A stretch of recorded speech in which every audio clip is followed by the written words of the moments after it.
At last, àṣírí tú o. Ọ̀kẹ́rẹ́ ti di wáyà ìdájọ́ ti dé o. Àṣírí ti tú o. Àṣírí ti tú o. Àṣírí mi èyí tó ti tú sẹ́ẹ̀. Ẹ gbọ́ bó ṣe tú lénìí. Ó mà ṣe o. First episode lélẹ̀. Second episode yóò jáde lọ́la. Àǹtí Ṣẹ̀rí ẹ bá mú ewu. Àǹtí Ṣẹ̀rí Àǹtí Ṣẹ̀rí Fọlákẹ́ Adédoyin, ẹ̀yin èèyàn tẹ́ wà l'Amẹ́ríkà ẹ bá mi yẹ̀ wò. Ẹ lè tẹ Fọlákẹ́ Adédoyin, ẹ lè tẹ Ṣẹ̀rí Fọlákẹ́ Adédoyin. Wọ́n ní chọ́ọ̀chì Sẹ̀lẹ̀ ni wọ́n ń lọ ní Amẹ́ríkà. Àwọn èèyàn dáadáa sì ní Sẹ̀lẹ̀, ọmọlúàbí èèyàn ni wọ́n. Àwọn kì í ṣe ritualist bí àwọn kan. Mo ń try láti júwe wọn ní o. Àǹtí Ṣẹ̀rí Fọlákẹ́ Adédoyin, ẹ máa gbà, ẹ mọ bó ṣe ń lọ, ẹ mọ ọjọ́ ọjà kankan. Bóyá lẹ mọ̀. Yes, ẹ̀yin èèyàn wa jákèjádò àgbáyé, Oríyọmí Hamzat lórúkọ tèmi o. Èmi ẹ ṣàkéwì ọ̀dẹ̀ tí ó kéwì tán tí ó gbàgbé orúkọ rẹ̀ àti ti bàbá rẹ̀ o. Tí èèyàn bá ń sọ nǹkan tó dáa, tó bá ń sọ nǹkan tó lè dúró tì, tó bá sọ̀rọ̀ tán fowókọ bàbá rẹ̀ lé. Tó ọ̀bá lálàjẹ́ bá ti borí orúkọ rẹ̀, o lè fàlàjẹ́ sí. Bí àwọn ọmọlúàbí èèyàn tí wọ́n ń pè ní pankẹ́rẹ́ ọ̀rọ̀, àwọn èèyàn lélẹ́yìn. Tí ìwọ bá ti wá kéwì tán, tí o ò rí orúkọ rẹ̀ fi lé, kódà kó jẹ́ àlàjẹ́, o lè fi àlàjẹ́ lé. Àmọ́ ọ̀pọ̀lọpọ̀ àwọn èèyàn tí ń kéwì, tí ń sọ̀rọ̀ lórí Facebook, lórí YouTube, lórí Instagram, tí wọ́n á forúkọ tẹ́pẹ́ wọn lórúkọ wọn gẹ́gẹ́ wọ́n ń lo àlàjẹ́. Kò sí tó burú, ìdánimọ̀ lórúkọ wà fún tó bá ti sorúkọ rẹ, tó bá ti dáàmọ̀ tẹ́ tírẹ̀sẹ̀ pé wọ́n ni, o ní problem. But o ò lálàjẹ́, o ò lórúkọ, ọkàn gbó bí ẹ̀rọ ọlọ́gìtàn wá ọlọ. Ó mà ṣe o, torí ayé ti bàjẹ́ o. Ayé ti bàjẹ́ o. Ṣé rí sọ èní?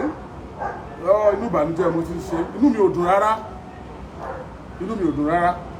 Mi ò expect pé irú eléyìí lè máa ṣẹlẹ̀. Buhari ò ṣe dáadáa. Goodluck ò ṣe dáadáa. Àwọn ọlọ́pàá ò dáa. Àwọn civil defence ò dáa. Àwọn guys dáa. Àwọn kò ṣe kíní kan. Ọlọ́run ló mọ̀ ìgbà tá a tó bọ́nú ṣòro lórílẹ̀‐èdè Nàìjíríà. Ọlọ́run ló mọ̀ ìgbà tá a tó bọ́nú ṣòro lórílẹ̀‐èdè Nàìjíríà. Ọlọ́run ò fi wá sínú ṣòro, àwa là ń kíra wá bọ́nú ṣòro lójoojúmọ́. Ṣé imagine wípé àwọn fámílì Adédoyin wọ́n dẹ̀ lọ pé àwọn èèyàn kan jọ, àwọn blogger, àwọn akéwì, àwọn olórin, pé kí wọ́n lọ máa ba Oríyọmí Hamzat lórúkọ jẹ́. Nígbà tẹ́ ẹ̀ rí tẹ́ sọ ìkankan lẹ́sàásì, ẹni kan make sure pé wọ́n lọ ba Oríyọmí Hamzat lórúkọ jẹ́. Ṣé YouTube lélẹ̀ Facebook kán lọ ba Oríyọmí Hamzat lórúkọ jẹ́, kán make sure pé parọ́ mọ́. Tó bá ti wá parọ́ mọ́ Oríyọmí Hamzat, wọ́n á wá rí pé ó máa reply àwọn tó parọ́. Tó bá ti wá reply àwọn tó parọ́, ẹ parọ́ tó tóbi mọ́, tó lágbára. Tí lọ́yẹ̀ bá ti pọ̀, ó kò ní hesitate láti sue ẹni tó parọ́ yẹn. Tó bá ti wá sue ẹni tó parọ́ yẹn, àwọn wá gbowó fún ẹni tí Oríyọmí Hamzat sue yẹn. Wá wá jọ máa fà á ní court. In the process náà bá ń fà á, Oríyọmí Hamzat ò ní lè concentrate lórí issue Timothy mọ́. Ẹ get it wrong. Ó ti wrong. Oríyọmí Hamzat ò lè mi lè fall of this city. Ẹ bú mi náà. Àbẹ́ mo ṣe àwọn tó ń bú mi. mo rí blogger tó bú mi mo rẹ́ni tó là mọ́lẹ̀ tó dákọ̀ mi mo rẹ́ni tí ò dákọ̀ mi mo rẹ́ni tó pòwe tí mo mọ̀ pòwe jọ mí kódà kẹ́ ẹ dákọ̀ mi kẹ́ ẹ kìpọ̀ rí mi kẹ́ ẹ lémi lẹ́ ń bú èmi ò kí ń wo bí ibi tí mo bá ń lọ ní máa ń wo bọ́lọ̀ ń ṣe dé mi nìyẹn. I never compromised a mission of this magnitude. Mi ò compromise rẹ̀ rí ibi tí mo bá ń lọ ni mo máa ń wò láyé mi bóyá rọ́ ni mo wá pa bóyá òótọ́ ni. Ẹ já gbọ́ conversation wọn nígbà tí wọ́n gbéṣẹ́ fúnra wọn. Ẹ já gbọ́ how far tí wọ́n ti lọ lórí kéèsì yìí. Kí ni content tí wọ́n ní kán máa lò gangan? Ẹ fún mi content yẹn. Ẹ jẹ́ gbọ́gbọ́ ka content tí wọ́n ní kán máa lò. Wọ́n ní kán develop story yìí nínú ewì wọn tí wọ́n bá ké. Ọkùnrin kan bẹ́ẹ̀ lù yìí wọ́n pè ní pankẹ́rẹ́ ọ̀rọ̀. Màá fẹ́ tí ẹ tó bá mọ pankẹ́rẹ́ ọ̀rọ̀ ẹ bá mi sọ fún un wípé gbogbo tó ní kó lò láyé àti gbogbo tó bá ta rẹ̀ jáde wọn ò ní kàdánwò níwájú Ọlọ́run wọn ò sì ní kàn níwájú èèyàn. Wọ́n pe pankẹ́rẹ́ ọ̀rọ̀ wọ́n promise ẹ̀ ní millions of naira láti make sure pé wọ́n dì pẹ̀lú Oríyọmí Hamzat wípé kí pankẹ́rẹ́ ọ̀rọ̀ kó bọ́ sí orí afẹ́fẹ́ kó máa kéwì. Ta ni pankẹ́rẹ́ ọ̀rọ̀? Ó máa ń kéwì lóríṣiríṣi láti tún ìlú ṣe láti tún àwùjọ wa ṣe. Wọ́n wá ní kó kéwì kó yin Adédoyin kó sì condemn Oríyọmí Hamzat kó parọ́ mọ́ Oríyọmí Hamzat káwọn wa máa fọ káyé èló lọ bóò ní kí n ti ṣe. Wọ́n ní tá a bá ti parọ́ mọ́ àwọn fẹ́ weaken Oríyọmí Hamzat. Ọ̀dà kí ni content lára content tí wọ́n send me. Autopsy is out. Shows that Timothy died of trauma on the night of 5th November 2021 after a series of sex with Miss Adesola, eating receptionist. Timothy was a perpetual drug user, even to the extent of using drug with injection. Besides the bed of late Timothy Adegoke at Hilton Hotel, Ile-Ife. Beside the bed of Timothy Adegoke at Hilton Hotel, Ile-Ife, Viagra sex drug, 10 milligram, Cialis 20 milligram sex drug, Amatem malaria drug, paracetamol were found. Gbogbo bí ẹ bá ti rí ẹ padà sọ. Ṣé ẹ mọ̀ pé lẹ́ẹ̀fẹ́ ṣe kéèsì lẹ́yìn tá a bá ṣe kéèsì tán gbogbo tẹ́ ẹ bá yẹn ẹ pìrìsẹ́ǹtẹ̀ ẹ̀yin àtẹ́tẹ́ ẹ̀jọ́ débẹ̀tẹ́ ìjọba ẹ sọ. Timothy died of marathon sex with Adesola, the eating receptionist. The autopsy was conducted by 3 professors, 7 professionals, pathologists in the presence of Timothy's family and Hilton Hotel owners' representatives. It was discovered that Timothy died of trauma as a result of excess marathon sex. Autopsy report àwọn Adédoyin lẹ́ ń gbọ́ yẹn o tí wọ́n ní kán máa blow kán máa pariwo káàkiri. Ẹ tún parọ́ mọ́ kú ọ̀hún. Ẹ tẹ̀ parọ́ ẹ wá lọ fabricate lẹ́yìn ẹ wá ní kán máa spread it. Tó jẹ́ pé àtọ́jọ́ tèmi ó lò láyé àtọ́jọ́ tẹ́ lò láyé ó ti wà numbered. Á kúrò ọjọ́ kan. Ẹ tún mo sọ fún yín mo lẹ́ẹ̀ ti já sínú ẹ̀rẹ̀ ẹ tún yí mẹ́rẹ̀. Ẹ jẹ́ máa kà á lọ o. Àwọn information tẹ́nikẹ́ gbé jáde ni mo ń sọ yẹn o. Wọ́n ní Timothy came to Hilton Hotel because of sex with his girlfriend Adesola. Even other receptionists exchange duties whenever Adesola receptionist is not on duty to give chance to the Timothy. One Hamzat, a blogger, didn't you get it wrong? I'm not a blogger. One Hamzat, a blogger had said that his body was dismembered, but the police, the family of the deceased, Olugbade, and the member of their family and the autopsy report have confirmed that not a single part of the body was dismembered. Police ò tí bá sọ̀rọ̀ nípa autopsy. So, they say police ti bá sọ̀rọ̀ nípa autopsy. All right. The family of deceased Timothy were there when Timothy Adegoke body was exhumed. Ṣé bẹ́ẹ̀ ni wọ́n jùlẹ̀ ni èmi ni wọ́n wú ẹ̀yin ni wọ́n jùlẹ̀. So ṣé tí wọ́n jùlẹ̀ ni wọ́n exhumed. Ẹ ṣe hence the lie on ritualism. 4. Oriyomi was paid by a popular Ile-Ife king and others to tarnish the reputation of Dr. Adedoyin. Details later. Copy of autopsy later because the police may not like it. It will be recalled that Timothy lodged illegally at Hilton Hotel Ile-Ife without paying 1 kobo to the Ile-Ife Hilton Stanbic IBTC account, but his girlfriend Adesola personal account. Adesola and other staff begged the manager to help her cover up because the hotel chairman must not know that money was not paid to Hilton account. Hence, they went to dump the lifeless body of Timothy along Ede Road on the 3rd day. Ebe na exhume ni se be Ede to na dump e. Ṣé be ṣe contradict ara yín. Tó bá yan sin anyway, me wala if anybody listen. Adesola never revealed that his boyfriend had died. The news was revealed by another receptionist on the 3rd day when the body had started smelling. Wọ́n wá ní ìgbà tí wọ́n kọ gbogbo yẹn tán. Wọ́n wá àwọn contact tán ní Kano nìyẹn o. Torí ẹ ti rí àwọn kan tí wọ́n ti lò. Èyí tí wọ́n lò àwọn fúnra wọn wá send ẹ̀ sí pankẹ́rẹ́ ọ̀rọ̀. Wípé àwọn kan ti ṣe o. Ìwọ náà ṣe tiẹ̀. Ṣùgbọ́n nínú àwọn tí wọ́n ṣe tí wọ́n send orúkọ wọn, bloggers méjì wà ńbẹ̀. Mi ìdẹ̀ ní júwe jù bẹ́ẹ̀ yẹn lọ. Ẹ̀yin èèyàn onílàákàyè ní ẹ lọ máa mọ̀ wọ́n. I will not mention names. But ìkan bẹ nínú wọn tí màá dárúkọ rẹ̀. Òun ló ṣe music tó dùn tẹ́ ń ṣépè fún yẹn. Ẹnìkan ní orí rẹ̀ ìdẹ́wà dùn ohun rẹ̀ dùn omi ewì ké dáadáa o ṣùgbọ́n next episode rẹ̀ ọ̀run ló ti lọ ṣe next album rẹ̀ àwọn èèyàn sọ bí tí àkókò bá ti tó àkókò ti tó nìyẹn. There is no space for wicked. Àkókò ti tó nìyẹn. Now wọ́n wá sọ pé tọ́pìkì tí kí wọ́n pe táìtù tí wọ́n fi bú mi tí wọ́n fi bà mí lórúkọ jẹ́ ni lórí irọ́. Wọ́n text gbogbo ẹ̀ sí ni o pé tọ́pìkì tẹ́ fi bú ni lórí irọ́. Now wọ́n wá pọ̀ orúkọ ẹ̀ pàǹkà ni o. Ó yà á bẹ́ẹ̀ ní àtẹ̀lẹ́. Wọ́n bá ti flag ẹ̀yin ẹ̀ máa lọ́ọ̀fù.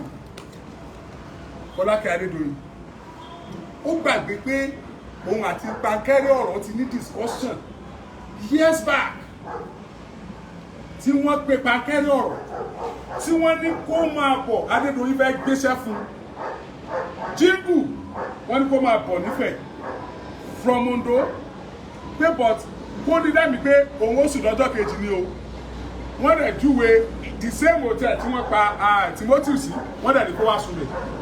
Wọ́n wá bí pankẹ́rẹ́ ọ̀rọ̀ léèrè pé tó ní association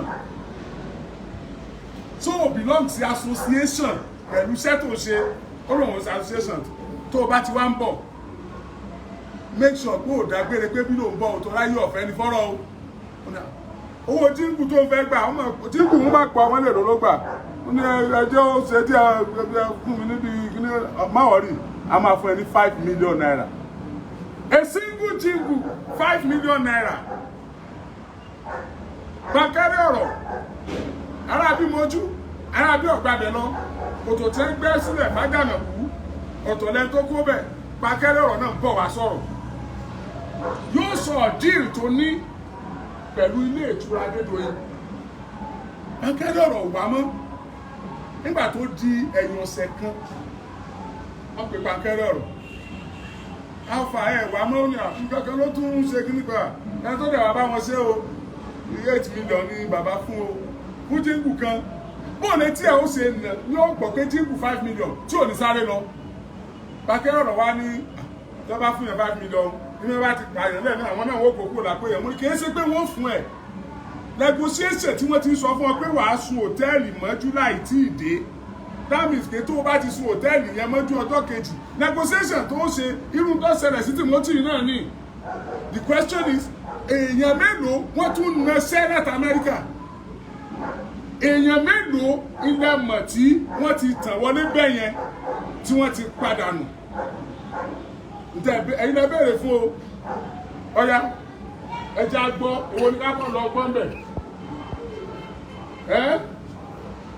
ẹja gbọ́ negotiation ẹni tí Sherifat Fọlákẹ́ Adédoyin àbúrò Dr. Abdulrahman Adédoyin iṣẹ́ tó rán negotiation wọn ẹja gbọ́. ọ̀dọ̀ àdìsọ́nù fún àtìfọlákẹ́ adédọ́yìn. láti ọ̀dọ̀ àtìfọlákẹ́ adédọ́yìn. ẹ já sún ẹbí bẹ́ẹ̀. nílé yìí wọ́n fẹ́ kẹ́ bá wọn sọ̀rọ̀ ọdún. sọ́kọ̀sẹ̀ yóò kè. ọ̀dọ̀ àdìsọ́nù fún àtìfọlákẹ́ adédọ́yìn. láti ọ̀dọ̀ àtìfọlákẹ́ adédọ́yìn. nílé yìí. ọ̀dà sà. wọ́n fẹ́ kẹ́ bá wọn sọ̀rọ̀ fídíò kan àtàwọn ewì kankan ní. ọ̀dà. ìdí òdò ló máa jẹ́. ẹ jẹ́ kí n àwọn nǹkan tó ní pé ká sọ ń bẹ̀ ni kí n bá fi mọ̀ mú wá sí àwọn nǹkan tá a máa ṣe lórí ẹ̀ àwọn kan wọn náà fẹ́ ká ṣe. wọ́n bẹ̀bẹ̀ kan bí bọ̀bọ̀ yẹn padà ní bọ̀bọ̀ tó ń fa Ìbàdàn náà fẹ́ kan bí. kí náà ń pè yẹn kí ni orúkọ ẹ̀ náà. Oríyọmí. ìrẹ́lọ́lọ́hún tiẹ̀ ń jẹ́ tó wà ológun dúdú. ara Oríyọmí àbí. náà fẹ́ kan bí kò tó lójú dúdú. ọ̀dà mo ti gbọ́. pàá pè é bẹ́ẹ̀ tí bá ti wo iye tó máa kọ́ọ̀sì. ó kẹ́ pè mí kí sẹ́kùn méjì. kò sí wàhálà ọ̀dà sà ẹ ṣeun.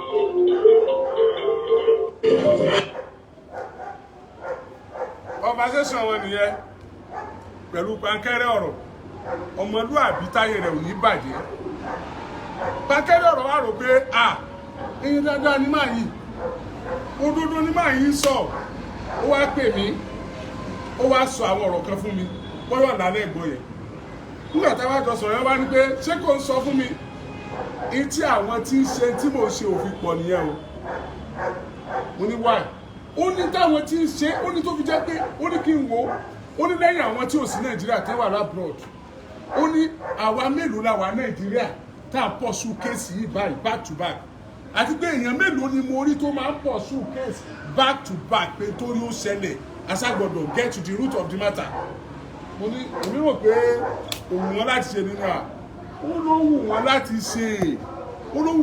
ṣe ó ní tó máa ń bà wọ́n lẹ́rù ni pé tí wọ́n bá bẹ̀rẹ̀ bí wọ́n ṣe bẹ̀rẹ̀ yẹn ó ní wọ́n wá sponsor àwọn kan àwọn tó bá sponsor yẹn bí ó lè jẹ́ blogger ó lè jẹ́ akéwì ó lè jó lórin wọ́n wá máa bú ẹni tí ó gbé kéèsì yẹn lọ́wọ́ tí wọ́n bá bu dé stage kan tí ò bá gbọ́ bí mo ṣe ṣe bí pé mo gbọ́ yẹn ó ní wọ́n wá rọ irọ́ ńláńláńlá wọ́n á máa gbèrè lórí wọ́n lè pé Oríyọmí ṣe kìnnìkan báyìí rí Oríyọmí ṣe kìnnìkan ṣe ẹ ti gbọ́ dídì nìkan tó ní bóyá ó ní mo ṣe kìnnìkan fún ìyàwó Kúnlé Sẹ́ni àbí nǹkan mo sá gbọ́njọ́ kan mo kàn pé just pass by ni o pé ọkùnrin ní voice yẹn wọ́n sá ṣe bálabàlá wọ́n mọ̀ ṣe bálabàlá bíi bẹ́ẹ̀ tí ẹ̀rọ bí ẹni ayé ẹ̀ ti bàjẹ́ ó ní wọ́n sàrọ̀ irọ́ yẹn ó ní ìbàjẹ́ táwọn ìjọba rọrọ́ yẹn tẹ́bà jùlẹ̀ gbùn báyìí ó ní wọ́n ti jẹ àìrojú sí ẹni tó gbé kọ́ọ̀sì ẹni ẹlẹ́ni lọ́wọ́ nìyẹn ó ní wọ́n lè gbọ́dọ̀ ìyàwó ẹlòmíì wọlé wọ́n lè gbọ́dọ̀ ọmọọṣẹ́ ẹlòmíì wọlé wọ́n lè gba anywhere ó ní kò síbi tí wọ́n lè gbà wọlé láti make sure pé àwọn wọ́n weaken ẹni yẹn ó ní plan wọn nìyẹn pé so ohun tí ò jẹ́ káwọn èèyàn pọ̀ nìyẹn èmi náà wá rí ìsìgbé òótọ́ ni kódà mo rẹ́ tó jẹ́ pé àwọn shows mi tẹ́lẹ̀ tá a jọ ń ṣe tó ti jẹ́ àwọn èèyàn mi tá a jọ máa ń sọ̀rọ̀ tó máa ń ṣe dáadáa tí wọ́n fẹ́ gbà kéèsì bẹ̀rẹ̀ tí mo rí show rẹ̀ I was surprised for mi ò fèsì bẹ́ẹ̀ sọ yẹ kó bú mi sá. So ẹ jẹ́ ká wo ní tó ṣẹlẹ̀ ẹ jẹ́ àtúngbọ́ ẹni tí wọ́n sponsor ẹ ti rí kìíní yẹn ó dàbí jáde ń jẹta mánà ẹ ti rórin yẹn ẹni tí wọ́n sponsor tó ẹ̀ ń gbọ́ orin rẹ̀ tó kọrin tó kéwì ẹ jẹ́ ń júwe rẹ̀ fún yín ó ń kọrin ó kéwì àwọn fúnra wọn Fọlákẹ́ Adédoyin ló sẹ́ǹdì ẹ̀ láti Amẹ́ríkà pé a ti gbéṣẹ́ fẹ́ eléyìí ti gbowó ó dẹ̀ ti ṣe ṣùgbọ́n afẹ́kọ̀ọ́ tún ṣe tiẹ̀ kó tún gbóná jẹ léyìí lọ afẹ́kọ̀ọ́ tún ṣe tiẹ̀ kó hìtì jẹ léyìí lọ wọn a máa pe olúwẹ̀ ooo láàlẹ́ àbí gan àbí wọ́n máa pe olúwẹ̀ ní Kọ́lá Olúkútán Adams ó sì bẹ̀rù Ọlọ́run wọ́n náà mọ̀ jáde láyé ọjọ́ kan ó sì bẹ̀rù títán kọ́ bẹ̀rù pé ọ̀tànjọ́ kan wọ́n fún ẹ lówó lórí pé wọ́n pa ọmọ ọlọ́mọ à ń béèrè fún justice ìwọ náà wá lọ tò síbi pé torí owó Kọ́lá Olúkútán Adams ọmọ principal àmàdáàlẹ́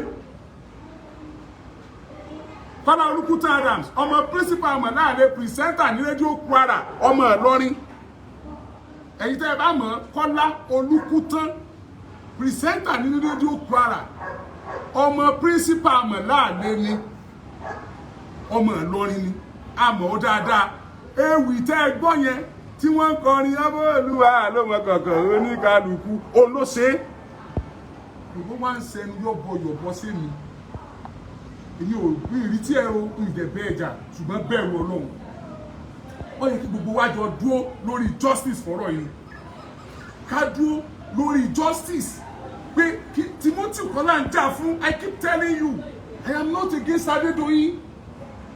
I am not against Adedoyin. I am telling you the fact. We are pursuing the case. Sefini Adedoyin bá jàre kán túlẹ̀ kó máa lọ tó bá jẹ̀bi kán dájọ́ fún àsọ̀ntàrí ẹgbọ́n tí mo kà lẹ́ẹ̀kẹ́tẹ́ ní kí wọ́n kọ wípé ọba kan o nífẹ̀ẹ́ o ó gbowó fẹ́ mi o èmi Oríyọmí Òkìkí ọmọ Musa mi ò tí ẹ̀ wáta láti ẹ̀ tí wọ́n sọ pé ó ṣẹlẹ̀ àbí ọ̀ṣẹlẹ̀ ní orí tí wọ́n rò ọ̀ya ẹja ẹ play orin tí Kọ́lá Olúkútán Adams ọmọ principal àmọ́ láàrin ẹ play rẹ̀ kẹ́kọ̀ọ́ ọba Olúwa tẹ́bá ti gbọ́ orin tẹ́ gbọ́ ewì yẹn ọba Olúwa ló mọ kọ̀kọ̀ oníkálukú gbogbo wa máa d'Adédoyin gẹ́gẹ́ bí oníwà tútù gbogbo wa máa d'Adédoyin gẹ́gẹ́ bí oníwà tútù ohun tó balẹ̀ tó jẹ́ kọ́ kò lè bá wọn jẹ́ ìdí àwọn ayédè ó tojú sú mi gidi gan àti ẹ̀bí tí ò pé rà kárọ̀ra máa wẹ̀ ìbá bá rìn nírònà. àgbàlagbà kan ló dá mi lẹ́kọ̀ọ́ níjọ́sí ó ní Akọ́láwọlé mọ́ tẹ́tí àléébà ní jáyé àfààtò ní jáyé àtúrìtú ní jáyé àsíìrìsí ní jáyé ó láyé lohun Olúwa bá dẹ́mọ̀lẹ̀ tí ó ṣèṣí láéláé ó ní kí la tún lè máa pè níṣẹ́ òfò tó ju ká mọ́ ilé ayé lọ àwa tá a lè sọ pàtó ọjọ́ tá a sùn tá a ní jímọ́ kí wà ńlá ní òfò aráyé burú jọjọ o. ẹ̀wọ̀ ayé ìjẹ́ ti sún yẹn gan ìwọ tó ń ṣiṣẹ́ ẹbí lọ́wọ́ tó ń lé ayé lọ́wọ́ tó tún wá ní àwọn èèyàn tó ń lé ayé can you imagine fọ́nà rẹ̀ ló ń bú ni ẹ mọ gbọ́ tẹ́ ẹ bá gbọ́ ìwì yìí tẹ́ gbọ́ bó ṣe wọlé ẹ rò pé orin làákà ilẹ̀ fẹ́ gbọ́ mo gbọ́ mo kàn mọ́ lójú ni ṣùgbọ́n gbà tí mo rí pé tí Fọlákẹ́ Adédoyin sẹ́ndẹ̀ láti Amẹ́ríkà pé àwọn ti sanwó fẹ́lẹ́ yìí o ó ti ṣe o ṣùgbọ́n kí pankẹ́rẹ́ ọ̀rọ̀ ò tún bá wọn tún ṣe kó tún lè jẹ léyìí lọ o ìgbà yẹn mo tó wò pé kí ni wọ́n sanwó fún ọ náà kí ló ṣe tó o bá lẹ́bùn ewì Ọlọ́run ló fún ẹ tó o bá lẹ́bùn ọ̀rọ̀ Ọlọ́run ló fún ẹ gbogbo ẹ̀bùn téèyàn bá ní láyé Ọlọ́run ló máa fún yẹn kí ló dé tá a lò fọ́lọ́run tá a lò against wíṣọ Ọlọ́run kò sí iye tí wọ́n á fún ẹ tí ò ní tán bá ń fọwọ́ bẹ̀rẹ̀ díẹ̀ ká gbọ́ bí ewì. lára òkú ẹ̀ omi tó ń sun lára ẹ̀ wọ́n ṣàyẹ̀wò ẹ̀ wọ́n fi múlẹ̀ bẹ́ẹ̀. yàrá tó jọ́lọ́ òun nígbèsí oògùn tí wọ́n bá ń bẹ oògùn tó lágbára ni òun nìkan sì kúkú kọ́ ọlọ́jọ́ òun nìkan ló dé. òótọ́ lẹni wọ́n jọ ṣe é jòsìṣẹ́ ilé ìtura ṣùgbọ́n o ẹ̀yìn ọ̀rẹ́ yìí ẹni tó ní dúkìá lọ́ràn dé bá ìlọlọ́tẹ̀ bá yọ ṣẹ̀ṣẹ̀ṣẹ̀. ìmọ̀ràn gbogbo èèyàn tá ẹjọ́ rẹ̀ síra yín mọ́ fura sí wọn ìrà ọ̀fẹ́ kò pọ̀ kàdénú ọmọ aráyé lè níwà wọ́n sì burú jọjọ afọ́nufọ́ra sọ̀rọ̀sọ̀rọ̀ gorí rédíò gbowó tán ó wá ń sọ ohun tí ó tọ́ sí èèyàn pàtàkì. Dr. Ramon Adégòkè Atọ́bátẹ́lẹ̀ Adédoyin kúlò ògùn tá a fi bóbìnrin lò pọ̀ kọ́. mo fẹ́ kẹ́ ẹ gbọ́ ikú tó ló pa Adédoyin ṣé ẹ mọ̀ pé ètò ikú tó pa Timothy ṣé ẹ mọ̀ pé mo ka text kan fún ilé ẹ̀kan kó tó di wípé mo play kìíní nígbà tí mo ṣe bẹ̀rẹ̀ content inú text tí mo kà yẹn òun náà ló náà ń deliver the same message ni wọ́n fún gbogbo àwọn tí wọ́n ránṣẹ́ kán lọ máa deliver ẹ ti wọ́ investigative journalist nínú mi ò jẹ́ nǹkan kan mi ò mọṣẹ́ àánú ni mo rí gbà stop disturbing yourself mo ti dig inú mata mo ti kọ́ ọ̀bọ mata ìdúgbẹ́ ṣe ń ṣe náà dandan yìí lọ ẹ máa gbọ́ ewì tó náà ké the same content náà náà fẹ́ fún pankẹ́rẹ́ ọ̀rọ̀ the same content náà ni wọ́n fún gbogbo àwọn èèyàn láti ba òkú ọ̀run lórúkọ jẹ́ ń gbọ́ wọ́n flag wa ẹ̀dá lọ́ọ̀fù bò wọ́n náà flag wa ẹ mọ́ flag mi mọ́ ọ̀yàgbà wọ́n flag àṣírí tó tún ìlágbára eléyìí kan fẹ́ẹ̀ ju ti àṣírí CCTV lọ jókòó ní problem ṣé wọ́n ládé lóyún ní problem so ẹ wá mọ̀ gbọ́ ó ń sọ ikú tó pa ṣé ẹni tí wọ́n sọ yìí nínú kíní wọn yìí ṣé mọ̀ pé mo sọ fún pé wọ́n mú autopsy mi lọ bá wọn ọlọ́pàá l'Àbújá. God bless Tunji Disu. God bless Nigeria Police. God bless IG. God bless the IPO in charge of Adedoyi's case, in charge of Timothy's case. God bless you. May you never know sorrow in your life. Wọ́n mú autopsy mi lọ. Ṣé rí content tó wà nínú autopsy mi yẹn? Òun làwọn sì ń gbé káàkiri. Ṣé mọ̀ pé wọn ò declare tó wà ń bẹ̀ fún wa? Content tó wà ń bẹ̀ òun ni wọ́n gbé káàkiri, òun ni wọ́n sọ yìí. Ẹ gbọ́ o.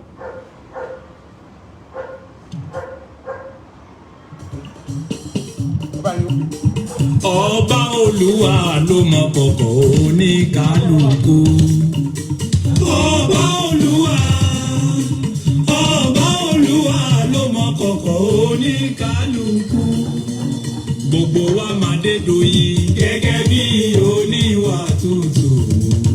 Gbogbo wa máa d'Adédoyin gẹ́gẹ́ bí oníwà tútù.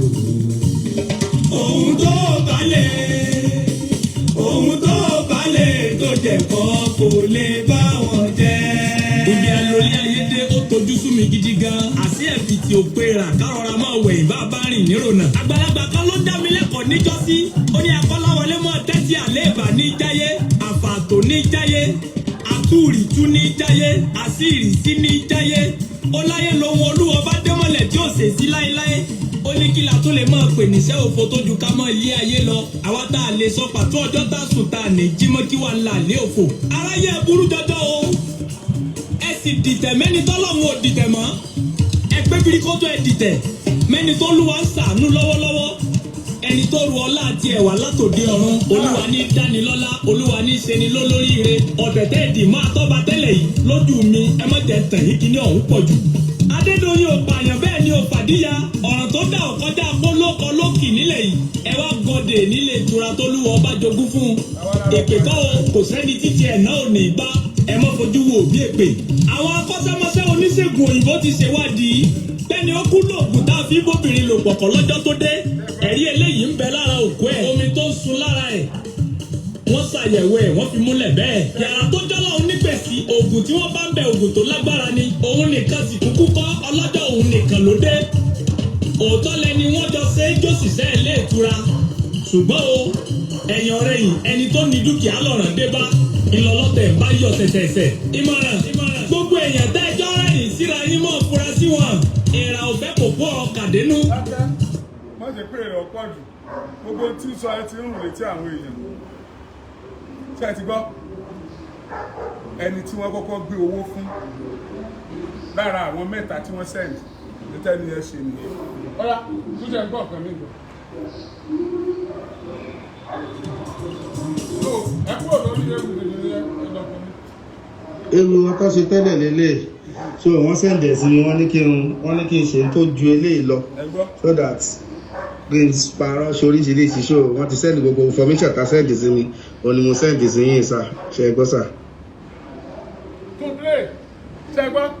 Ewu wọn tó ṣe tẹ́lẹ̀ lélẹ̀ so wọ́n sẹ̀ǹdẹ̀ sí mi wọ́n ní kí n ṣe tó ju eléyìí lọ so that greens parọ́ ṣoríṣiríṣi so wọ́n ti sẹ́ndì gbogbo information ta sẹ́ndì sí mi òun ni mo sẹ́ndì sí yín sà ṣe gbọ́ sà. Next one. Ẹ pẹ́ fún wa o. Àkàndé Pankẹ́rẹ́ ọ̀rọ̀ ló sọ̀rọ̀. Lẹ́yìn tí ọba tí wọ́n lẹ́yìn tí ẹni tí Sherifat Adédoyin Sherifat Fọlákẹ́ Adédoyin ẹni tó rán lẹ́yìn tó jíṣẹ́ tán ó wá sọ fún pé iye tó wọ́n gbà ní ìyẹn jù sí wọn pé wọ́n gba 1.5 million wọ́n bá Sherifat Adédoyin sọ ìyẹn wá sọ pé bóyá kò mọ iṣẹ́ táwọn fẹ́ kó ṣe owó yẹn kéré ó wá ní pé ìyẹn wá ní èrò lórí òbí kéwì tó ń ṣe ó wá ní pé kó má wọrí ìgbà tó ti wá sọ fún ìyàwó pé okay má wọrí for start ni gradually àmọ́ gba owó kí wọ́n mọ̀ bá sá padà so at the end of the day ìgbà tí yẹn ó wá send text sí ìyẹn wá lóun ti send ẹ̀ Sherifat Adédoyin lamẹ́ríkà pé wọ́n tí ì jí tí wọ́n bá jí wọ́n ó respond padà ìgbà tí wọ́n ẹ pẹ́ fún wa o. Àkànbí Pankẹ́rẹ́ ọ̀rọ̀ ló ń sọ̀rọ̀. Kí ló sọ? Àkànbí Pankẹ́rẹ́ ọ̀rọ̀ ló ń sọ̀rọ̀. Bẹ́ẹ̀ sà, mo ti rí mẹ́sẹ̀gì mi tó fọwọ́ dẹ̀ sí mi. Ẹ mọ̀ ní pé kíṣẹ́ yẹn lè bá a dán dáadáa, àbẹ́ mọ̀. Bẹ́ẹ̀ni. Ẹ mọ̀ pé Oríyọmí èèyàn ní ẹ mọ̀ pé ẹ gbọ́dọ̀ sọ ká parọ́ ọmọ dáadáa, àbẹ́ mọ̀. Ṣé mọ̀ pé tó bá parọ́ ọmọ dáadáa tá a tì í jí dáadáa tá a sọ àwọn tí ò ṣẹlẹ̀, á wà confused. Tó bá wà confused yẹn á lè gbé kéèsì yẹn dànù á wà nǹkan míì ṣe. Bẹ́ẹ̀ni iléèwé tó fi jinlẹ̀ ilẹ̀ Yorùbá sáwà á wà léèyàn burúkú nìyẹn. So tí àǹtí bá ti jí láti gbé òyìnbó máa pè wọn nípa wọn sọ̀rọ̀. Ṣé àwọn náà bọ̀ wá Nàìjíríà bí lórí ọ̀rọ̀ yìí? Wọ́n máa wà. Ọ̀dà 1.5 yóò ṣe kínní ó sì máa ju yín kínní lọ tó dájú máa ṣe àwọn pírọ́jẹ̀tì mi ò bẹ̀ ṣe àwọn kọ́fì yóò bẹ̀rẹ̀. Ọ̀rọ̀ máa bí. Tó bá ti ní kò sọ̀rọ̀ mi kò sí wàhálà ti sọ fún wọn kán ṣe kíákíá ni o. Tó máa ti jí níbi 6 ìrọ̀lẹ́ ìjọba Amẹ́ríkà ò tí jí. Amẹ́ríkà ò tí jí báyìí ọ̀dà. Kò sí wàhálà Ọlọ́run á gbàdúrà wa lọ́dà. ìyá yín ló máa weak ìyá yín ló máa weak lè weak mi sókùn gbà mí. Atúrígbọ́rẹ̀ o justice for Timothy no compromise justice for Timothy wọ́n wá instigate àwọn ọlọ́pàá against mi ẹ̀yin ọlọ́pàá ẹ pé Oríyọmí ẹ̀yin ọlọ́pàá ẹ ṣe kìíní kan wọ́n tún ti wá bẹ̀rẹ̀ sí náwó fáwọn pépà báyìí wọ́n ti pé dáadé báyìí mo tún rí kan rọ̀ lẹ́yìn Oríyọmí ṣe kìíní kan ẹ máa flag wọn ẹ máa block wọn ẹ máa delete wọn ẹ máa report wọn ẹ máa listen sí wọn èyí péjọ òwòrán ọ̀tá ẹ̀ ó ti jẹ́ kí crowd ẹ̀ ò lè kàn sí ẹ máa já dànù ẹ máa yọ dànù ilẹ̀ yìí náà ti gbọ́ yìí o etí ilẹ̀ fi gbọ́ o àmọ́ tá a ṣe o lórí ipá dúró pé àwa justice dúró pé kí wọ́n padé doyin sọ padé doyin ṣẹ̀wá ìta ń béèrè ní justice ìdè ó sì wá ń han yín létí justice ti wá di tẹ̀ gbowó káàkiri kí wọ́n máa gbàyàn ló kọjẹ́ tó tẹ́ bá ti gbọ́ nǹkan kan tó ní ṣe pẹ̀lú Oríyọmí pé kíníkan Oríyọmí ṣe kíníkan ẹ ti àmọ́ bó ṣe ń lọ o kẹ́ẹ̀dẹ̀ máa wo ó tún jọra wọn o òṣèlú ti fẹ́ bẹ̀rẹ̀ àwọn olóṣèlú tí wọ́n mọ̀ pé àwọn ò ní rí Oríyọmí rà tí wọ́n sì mọ stand Oríyọmí tí wọ́n mọ grand Oríyọmí tí wọ́n mọ tó lè ṣe wọ́n lè fẹ́ wò pé ẹ jẹ́ ká reduce love tó ní táwọn èèyàn ní sí ẹ jẹ́ ká dì pẹ̀lú ẹ̀ ń bì ẹ jẹ́ ká ṣe léyìí so that ibi tó bá ti ń bá tu ẹ̀ àárọ̀ náà gba ti yín lọ ìka ẹ̀ ní rọ́nà lọ o so ẹ̀yin èèyàn wa mo fọlọ́ọ̀bẹ̀ yín o ẹ já dúró déédéé àwọn nǹkan tá à ń expect lásọ yìí àárọ̀ yìí ìnárẹ́lẹ̀ yìí mo ṣe àdúrà fún Pankẹ́rẹ́ ọ̀rọ̀ ayé rẹ̀ ò ní bàjẹ́ o ò ní dìdàkudà gbogbo tó o bá lò láyé ò ní fìnira lò gbogbo ẹ̀yin tẹ̀ ń tẹ̀lé mi lórí show yìí gbogbo tẹ́ ẹ bá lò láyé ẹ̀ ní fìnira lò ọmọ yìí ò ní bọ́ há ní agbára Ọlọ́run àjọ rẹ́rìn àjọ dunnú nígbà tá a bá gba justice ni tí a bá gba justice a máa rántí Timothy láíláí ni tí a bá gba justice a ní gbàgbé àwọn ọlọ́pàá a máa celebrate wọn láíláí ni tí a bá gba justice a ní gbàgbé ẹ̀ka ètò ìdájọ́ a máa celebrate wọn láíláí ni justice for Timothy and nothing more justice for Timothy nothing more justice for Timothy that is what we stand for. Oríyọmí Hamzat lórúkọ mi ẹ ṣé mo dúpẹ́ o mo tún bọ̀ lọ́la ó kù bí kíní yẹn kù mo há díẹ̀ díẹ̀ ni mo tún gbé bọ̀ lọ́la ẹ ṣeun justice for Timothy.